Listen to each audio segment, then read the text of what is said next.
నమస్తే అండి, నేను మీ డాక్టర్ లలితని సాయిరామ్ హాస్పిటల్ ఐవీఎఫ్ సెంటర్ లో కన్సల్టెంట్ ఆబ్స్ట్రిషన్ ఐవీఎఫ్ స్పెషలిస్ట్ గా వర్క్ చేస్తున్నాను. ఈ రోజు మీ అందరి ముందుకి ఇంకొక successful story of Sairam hospital తో ముందుకు వచ్చాను.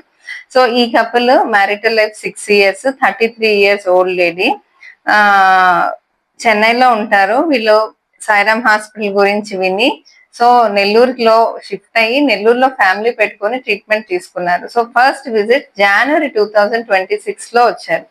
సో ఈ కపుల్ ఎవాల్యుయేషన్ చేసిన తర్వాత ఆల్మోస్ట్ 4 years గా వీళ్ళు విజయవాడలో చూపించుకున్నారు, చెన్నైలో చూపించుకున్నారు, ట్రీట్మెంట్ తీసుకున్నారు.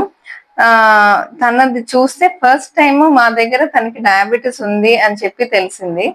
చూస్తే తనకి ఎట్లుంది అని అంటే కొంచెం లో ఓవేరియన్ రిజర్వ్ ఉంది. అంటే 33 years ఓల్డ్ అయినా కానీ చూడ్డానికి తన అండాశయాలు ఏఎంహెచ్ వాల్యూ కూడా చాలా తక్కువ ఉంది, 0.7 ఉన్నింది.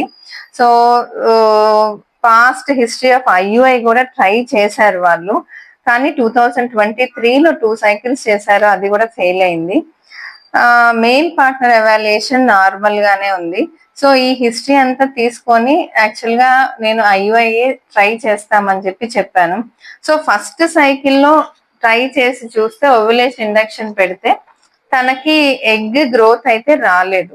సో సెకండ్ సైకిల్లో కొంచెం ప్రోటోకాల్ చేంజ్ చేసి తనకి ఓవ్యులేషన్ ఇండక్షన్ పెట్టినప్పుడు ఆల్మోస్ట్ తనకి ఎగ్ రిలీజ్ అయింది. 20th day తనకి మేము ఐయుఐ చేయాల్సి వచ్చింది.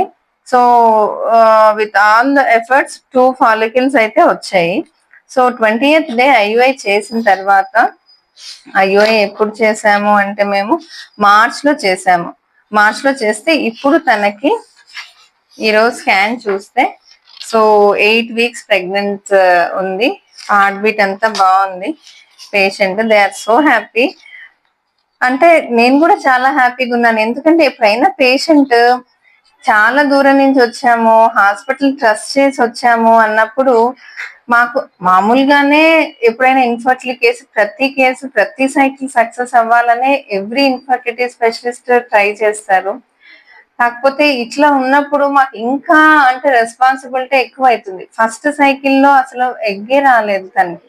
సో సెకండ్ సైకిల్లో ఎగ్ రావడం వల్ల కానీ first cycle of IUI conceive అయింది. సో భగవంతుడి దయ వల్ల, అమ్మవారి దయ వల్ల వీళ్ళకి ఇంత ట్రస్ట్ చేసి ఇక్కడికి వచ్చినందుకు హెల్తీ బేబీ రావాలని కోరుకుంటున్నాను.